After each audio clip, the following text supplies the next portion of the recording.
joined by Nicholls head football coach Tim Rebowe. Coach, thank you so much for joining me. No, happy to be here, ready to get this thing started. Talking about getting this thing started. It's been a year and a half since we've had an actual competitive football game played. What are you and your team most excited about taking the field?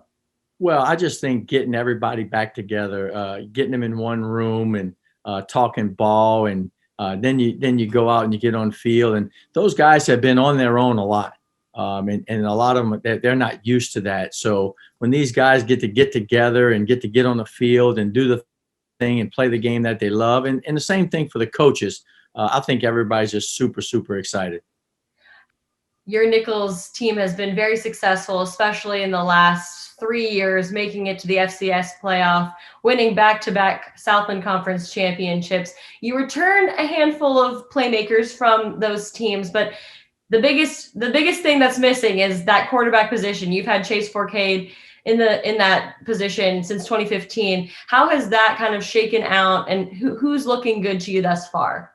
Look, you always there's a sign in my office says you don't value experience until you lose it, and that is so true. You're never going to replace Chase. I mean, he was one of a kind here, and the things he did for us is tremendous. But it's time to move on. I mean, we have a lot of talented people on offense, and we just got to find the right trigger guy, to take the snaps back there. And you don't want to ever get into. We got some great competition going on right now. We had some guys who have been in the program.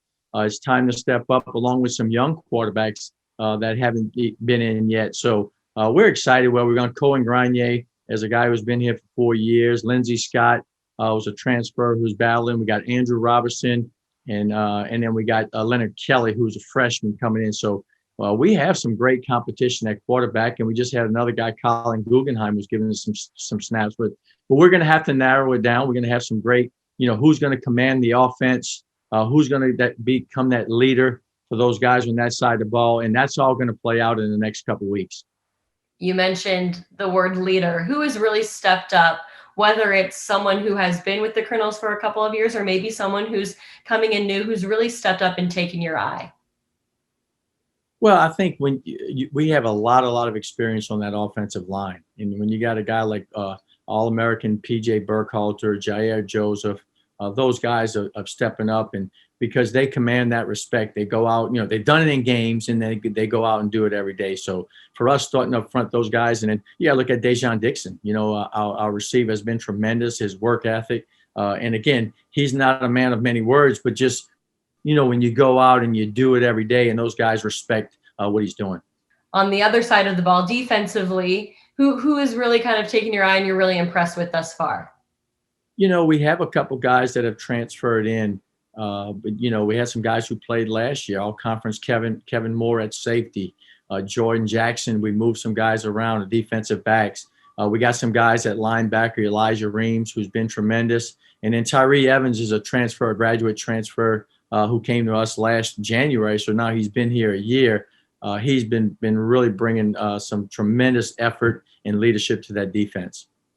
We mentioned it earlier, the success that you've had the last couple of years, especially. Your team was picked as the preseason favorite going into this spring season. How do you handle that as a head coach, and how do you approach that with the team? Well, look, we talk about it every year. You have to start fresh every year. So we put that behind us, and hey, each team is different. Every coach says that, and hopefully we've got a good foundation. We don't want to forget about the past because we can learn from it, and we have done some good things. But once you get in that spot, and we've been picked last before, we've been picked in the middle of the pack, and now last year, our hats off to our guys. We got picked to the top, and we did finish on top, which is difficult to do. So our guys realize the task at hand, but it's not about the predictions. It's not about the stuff on paper that, we have to go out every day and practice and do it, and then do it on the field on Saturdays. And then lastly, since it's been so long since a game has been played, since you've coached a game, since your student athletes have taken the field, what will your message be in the locker room in preparation before that first game this season? Well, I think this, and not just for football, but for everybody, is you can't take anything for granted. You don't know when something's going to be taken away from you today, tomorrow. So we just got to go out and enjoy the moment, have fun, be like the kids that we are and love to play this game. You've prepared. You're ready for this. Accept the challenge, and there will be challenges. And just go and enjoy, and let's have some fun.